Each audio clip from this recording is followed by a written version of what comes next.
Cinétrice du soir, bonsoir et bienvenue sur la critique de Cocorico 2. Ça a pas recommencé avec le test ADN? Oh mais non. Petit cachotier, mais pourquoi vous ne m'avez pas dit ça?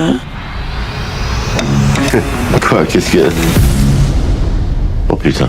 Troisième critique sur la chaîne du Lord. Encore une fois, merci au Lord. Je l'ai déjà dit sur les anciennes critiques, mais je remercierai à chaque fois le Lord parce que c'est cool, cette opportunité pour moi de parler de films que j'ai aimés ou non d'ailleurs. C'est vraiment une opportunité de fou. Et encore une fois, merci à lui. Voilà, je veux qu'il le sache. C'est super sympa en tout cas de sa part. I love you, mon Théo. Je te sucre. Et aujourd'hui, du coup, on va parler de Cocorico 2. Alors moi, il faut savoir du coup que là, je vais parler du deuxième film. Mais je n'ai pas vu le premier, voilà, donc je ne sais pas du tout ce que ça vaut, s'il y a des gens qui savent si le premier était bien ou non. Oui, moi je l'ai vu, mon Théo, et c'était pas beau. J'ai vu 2-3 extraits, bande-annonce, tout ça. Le film me donnait pas forcément envie, je vous mens pas que le délire des tests ADN, tout ça, moi ça me parlait pas trop. Mais pour ce deuxième film, en fait, ce que j'ai beaucoup eu envie d'aller voir, parce que c'est vrai que le premier, voilà, il a fait 2 millions de spectateurs, ce qui est énorme quand même pour un film français, notons-le quand même. Et bien, du coup, moi je suis allé voir ce deuxième film parce qu'il y avait 2-3 trucs qui m'intéressaient, notamment dans la bande-annonce. Alors bon, c'est dans la bande-annonce, donc c'est pas vraiment un spoiler, et encore je pense, est-ce qu'il y a vraiment des gens qui vont voir une critique de Cocorico 2 en se disant j'ai pas envie d'être spoilé? Quand même. Autant je peux comprendre pour des films comme Le Marsupilami, Scream et compagnie, mais là bon, je pense quand même que Cocorico 2 c'est pas le genre de film où il faut que t'aies une envie d'être spoilé au maximum. Mais voilà, dans la bande-annonce, on nous vendait Christian Clavier comme un Turc. Comment ça, il est turc? Et moi-même qui suis d'origine turque, bah ça m'a fait marrer. Surtout que les stéréotypes des bandes de la bande-annonce m'a fait quand même rigoler tout ça. Manger kebap du coin, kebap salat tomate Yozgat, halay c'est Türk afyon kaymak. Et donc je me suis dit, bah tu sais quoi, je vais quand même aller voir ce qu'ils ont fait avec ce délire, parce que je veux dire, c'est très rare les comédies françaises qui font des trucs un peu sur les origines en mode Algérie, turc, marocain, tout ça. Et donc, je me suis dit, bah tu sais quoi, j'ai envie d'aller voir, j'ai envie de voir si ça peut être marrant, s'ils peuvent faire un truc drôle, comique, parce que bah Christian Clavier en turc, n'empêche. Dit comme ça paraît con, mais ça pouvait être marrant. Le concept était une bonne idée. Je suis turc, tu étais au courant, tu ne m'as rien dit. Malheureusement, j'ai envie de vous dire que ça marche pas. Parce que c'est de la merde. Voilà. Des fois, il y avait quand même 2-3 trucs qui me donnaient envie dans la bande-annonce, notamment le fait que le Turc interprété par Clavier, il s'appelait Mehmet. Bonjour, c'est Mehmet. C'est quoi? Donc c'est très très drôle parce que moi-même, mon père, il s'appelle Mehmet, donc ça nous a fait rire dans la famille. Je vous mens pas que j'ai montré la bande-annonce à mon père, tout ça, qui est d'origine turque, et il a beaucoup rigolé. Et non, et puis voilà, il y avait des trucs un peu marrants. Moi, ça me donnait envie. Personnellement, ça me donnait envie. Et le problème, c'est que ce film, voilà, c'est une comédie franchouillard, de ces dernières années, comme on a l'habitude de voir constamment dans le cinéma français. Et c'est chiant.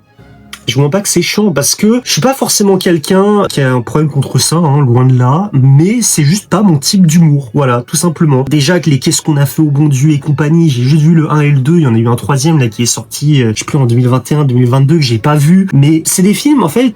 Il y a un public, et en vrai tant mieux. Encore une fois, je sais pas moi comme Clapman ou Régé le Gorilla ou moi je sais pas là les Dirty Tommy, les personnes comme ça, je n'ai absolument rien contre les personnes qui vont voir ça, juste c'est pas mon type d'humour. Et Cocorico, c'était, qu'on le veuille ou non, c'était dans cette lignée de films un peu franchouillards, tu vois, avec un côté où voilà, on est sur une famille un peu raciste. Tu vois, qui vont faire des tests ADN et oh mon dieu, on est turc, oh mon dieu, on est je sais pas moi allemand, parce que dans le film ils font des blagues sur l'Allemagne, tout ça, voilà. Et si vous voulez, moi en fait j'étais un peu en mode oui, bon ça, moi c'était surtout pour le délire de la Turquie que je suis allé le voir en particulier. Mais non, ouais, moi je trouve que ça marche pas des tonnes. On est sur une comédie digne d'un Qu'est-ce qu'on a fait au bon Dieu et tout ça. Et le problème c'est que moi je vous avoue que Clavier, c'est un gars que j'aimais beaucoup dans Les Visiteurs. C'est un Dans Le Père Noël est une ordure. Je vais vous dénoncer parce que vous êtes un porc. D'ailleurs, vous avez une tête de porc. Évidemment, quel autre film j'ai peut-être pas cité? Astérix, bien évidemment. Moi, Clavier, c'est un acteur que dans les années 80, 90, 2000, moi, c'était un acteur, honnêtement, hein, je vais être honnête avec vous, pour moi, j'ai pas grandi dans ces années-là, donc je peux pas forcément, voilà. Mais pour moi, c'était un des meilleurs acteurs français de cette génération, avec, ouais, Didier Bourdon, parce que Didier Bourdon, bah, c'était un peu la même chose, tu vois, parce qu'il avait fait Les Trois Frères en 95. Ah ouais, qu'est-ce que ça a fait mai 68, ça? Ça a fait mai 68, hein? C'est pas vrai, je rêve. Le Paris, je crois que c'était un peu plus tard, je crois que c'était dans les années, je sais plus, je crois 99, je crois, ou 2000, je sais plus. J'ai pas envie de dire de conneries, mais voilà. C'est moi que tu parles, là, c'est moi que tu parles, c'est moi. Non, et puis encore une fois, c'est très très dommage parce que un duo Clavier-Bourdon dans un film français, bah, ça aurait pu donner un truc bien, mais il fallait le faire il y a 20 ans, et pas maintenant. Et le problème, c'est que voilà, maintenant, on a un Clavier digne d'un Qu'est-ce qu'on a fait au bon Dieu qui, bah, je suis désolé, mais voilà, moi, je suis pas forcément fan du Clavier raciste. Non, y a pas de mémec dans ma famille. Qui fait 150 blagues sur les religions. Qu'est-ce qu'il faut faire pour pas être raciste? Il faut se marier avec un noir, de préférence homosexuel et sidaïque, peut-être? Là, donc, qui est la Turquie, et encore, en vrai, il en fait pas des tonnes dans le film, je trouve, sans spoiler, bien évidemment, mais, enfin, il en fait, mais pas non plus 150, Didier Bourdon, c'est pareil. Pour moi, c'est une comédie, honnêtement, de ce qui se fait le moins bien en France depuis quelques années. Je veux dire, on a eu des films comme, voilà, Le Marsupilami, qui sont sortis récemment. Ça, qui était une bonne comédie française. Tu vois, on rigolait, on avait des choses à se mettre sous la dent, tu vois. Là, le problème, c'est que voilà, le synopsis du film, c'est vraiment Clavier et Bourdon qui vont faire un test PC, enfin, pas PCR, mais ADN pour savoir en gros parce qu'après le premier, enfin de ce que j'ai un peu entendu apparemment du premier, c'est qu'ils avaient des trucs allemands et Clavier, je crois que c'était Chokori, là je sais plus quoi, indien, tout ça. Nos amis amérindiens, et ça va? Et comment on va? Et comment on va? Et comment on va? Et bien. Et donc dans ce deuxième film, Clavier va apprendre qu'il a un cousin qui est turc. Du coup, voilà, comme je l'ai déjà dit. Et Bourdon va avoir aussi une autre religion, du coup, enfin une autre, parce qu'il est allemand dans le film. Et du coup, il va être autre chose. Bon, en vrai, je peux vous le dire, il va être algérien.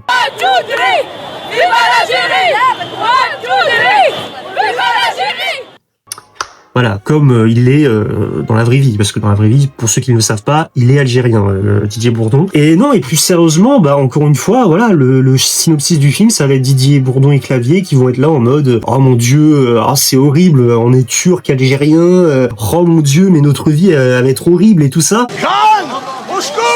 Et après, à la fin du film, bah voilà, on se doute bien, ils vont être là. Oh, bah en fait, au final, on est con. Enfin, je veux dire, c'est pas si grave que ça, tu vois. Donc voilà, c'était pas fou. Une comédie française comme on a l'habitude de voir depuis des années. Le cinéma français, on est quand même, on a des productions quand même très bien, mais les comédies, honnêtement, si c'est pas du Lachaud, je vais être honnête avec vous, je trouve que c'est vraiment bas du plafond. On n'est pas sur des trucs de fou. Et pourtant, il y a des bons films français. Tu vois, là comme ça de tête, j'en ai pas, mais il y en a des biens. Moi, la dernière comédie française que j'ai aimée, c'était Les Caïras, et ça date de 2012. Je me suis plié le cul au sol, et maintenant j'attends Bazooka, la suite du film Fatal de Michael Youn. Avant le film, il y avait des bandes annonces de films français avec Jean-Pascal Zadi, tout ça, qui donnaient un peu envie, tu vois, même si c'était pas non plus des trucs, voilà, comme dans les années 2000 et tout ça, 80, 90, qui est pour moi la meilleure période du cinéma français. Bah, il y avait quand même un truc à se mettre sous la dent, tu vois. Là, non, en fait, c'est vraiment moi franchement je suis ressorti de la salle en mode mais qu'est-ce que je suis allé voir en fait. Aussitôt tu rentres, aussitôt tu ressors quoi. C'est sympa 2 secondes et après tu passes à autre chose quoi. Mais après voilà, si vous voulez aller voir Cocorico, n'hésitez pas. Si vous aimez bien le Clavier de Qu'est-ce qu'on a fait au bon Dieu et compagnie, bah allez-y. Si vous aimez bien le Didier Bourdon des années 2020, j'ai pas vu vraiment tous les films de Didier Bourdon de ces dernières années. C'est vrai que moi les derniers films où j'ai vu Bourdon c'était dans la bande à Fifi avec alibi.com, Marsupilami et tout ça. Mais globalement voilà, c'est pas foufou et honnêtement c'est très dommage parce que j'en attendais quand même un peu de ce film. J'en attendais pas beaucoup Moi tout ce que je voulais c'était rigoler, avoir un humour sur la Turquie parce que voilà, la bande annonce tout le vendait comme ça. On va mettre musique turque, écoute ça.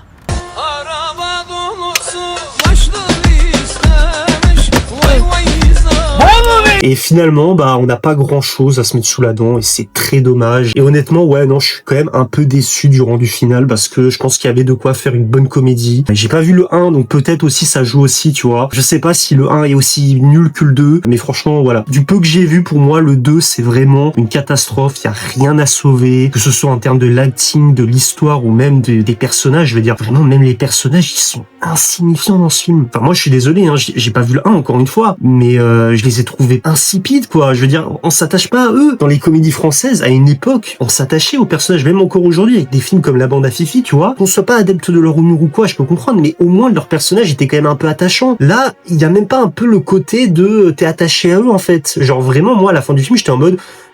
Bon bah voilà, bah c'est terminé, basta quoi.